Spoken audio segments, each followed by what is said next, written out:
Hey guys, it's Tara here with American Country Essentials. Today we're making planter boxes. I'm actually starting a garden and I'm going to put them in planter boxes instead of them being in the ground. The seedlings have already been started, so today what I wanted to do was to show you the process we went through in order to make those planter boxes. We're constructing 3 planter boxes that are going to be measuring 10 feet by 2 feet. On the base and the legs of the planter boxes, we are using 4x4 pieces of redwood. And then on the sides of the planter boxes, we're using 1x4 pieces of Douglas fir. Right now, I am cutting the 4x4 pieces to 10 feet. These are going to act as the base of the planter boxes. So I will have to cut 6 of these 4x4s using the miter saw.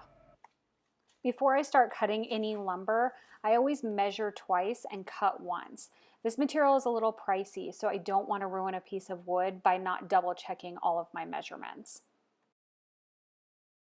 Obviously, safety is really important, so make sure you always wear your safety equipment.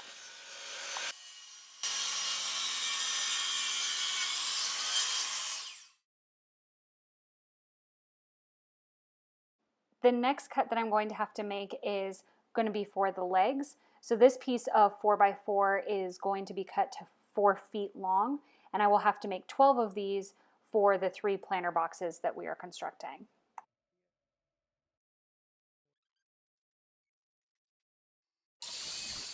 All of the bases as well as the legs are all cut and laid out, ready to go. The next step that we do is I take each of the legs of the planter boxes, again those are 4 feet, and I measure out 1 foot, and we are using a router with a dovetail bit, and we will be cutting dovetail channels.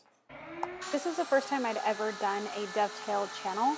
And I have to say, it's a pretty cool method. It takes a lot of precision and quite a bit of practice, so it did take me a little bit to get these channels proper and correct. Okay, so as you can see, we finished off all of our dovetail cuts, and if you look closely, you can see that these cuts fit nicely into each other. So the next step for us is to put the sides around the entire planter box. Once again, the sides are 1x4 pieces of Douglas fir. Basically just put these in and pound them down with a mallet. They will get reinforced once all of the pieces are put in.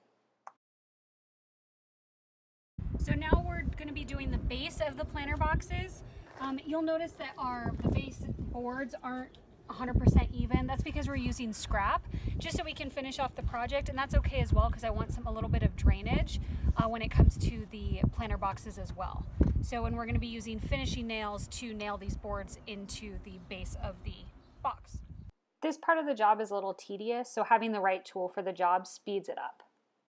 So what we're doing right now is I'm going through each planter box and sealing all the minor cracks and bigger cracks since it will be out in the elements and we get rain and snow and stuff. So we're going around with just sealant and filling it in.